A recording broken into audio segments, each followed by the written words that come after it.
Isang batikang legal expert ang nagsabing malinaw at mabigat ang mga naging paglabag ng Marcos Jr. administration, sapat para magsilbing batayan ng impeachment laban sa Pangulo. Sir Virgil Parba sa balita. Habang patuloy na binabaliwala ng Marcos Jr. administration ang mga alegasyon sa iligal na pag-aresto kay dating Pangulong Rodrigo Duterte, nagiging mas malinaw na ang mga hakbang ng administrasyon ay naglalatag ng matibay na batayan para sa isang impeachment laban kay Marcos Jr.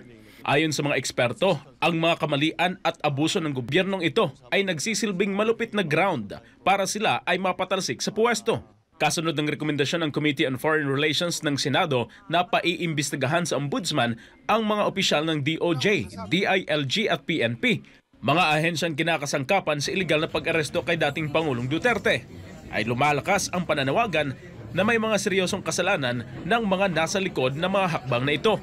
Pero ayon kay Attorney James Reserva, hindi magiging madali ang proseso ng impeachment dahil numbers game ang labanan sa politika.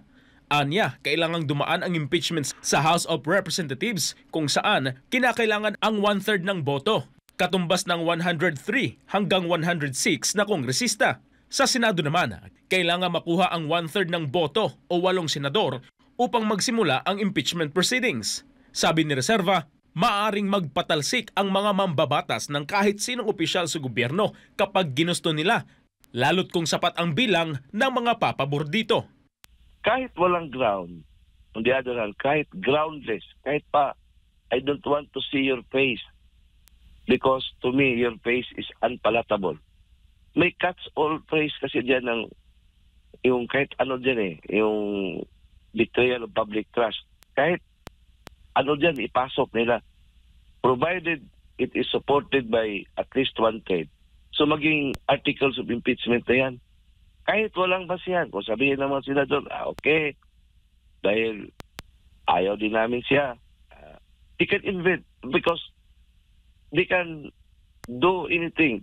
Inihalimbawa din niya ang naging pagtatalsik kay Nooy Chief Justice na si Renato Corona kung saan kahit walang malinaw na dahilan ay pina-impeach ito na sa katapusan ay napatunayang inosente. Tingnan mo kay Justice Corona, Chief Justice Corona. Oh, how was he treated? How was case was being deliberated? Eventually, na-clear siya pero patay na siya. Yan ang problema ng impeachment natin. Pero hindi mo yan problema, Admar, kasi yan talaga ang design ng ating konstitusyon. Sabi ni Reserva, bagamat alam ng lahat na pinsan ni Marcos Jr. ang kasalukuyang lider ng Kamara at marami din siyang kaalyado roon, dapat ding ikonsidera na walang permanente pagdating sa politika. Ibig sabihin, pwedeng mangyari ang anumang hindi inaasahan.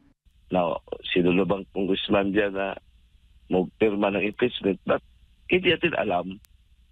Kasi ang politika ay fluid We cannot predict what is going to happen in the next year. Yung mga unthinkable na mga pangyayari ngayon ay mangyayari yan the following year.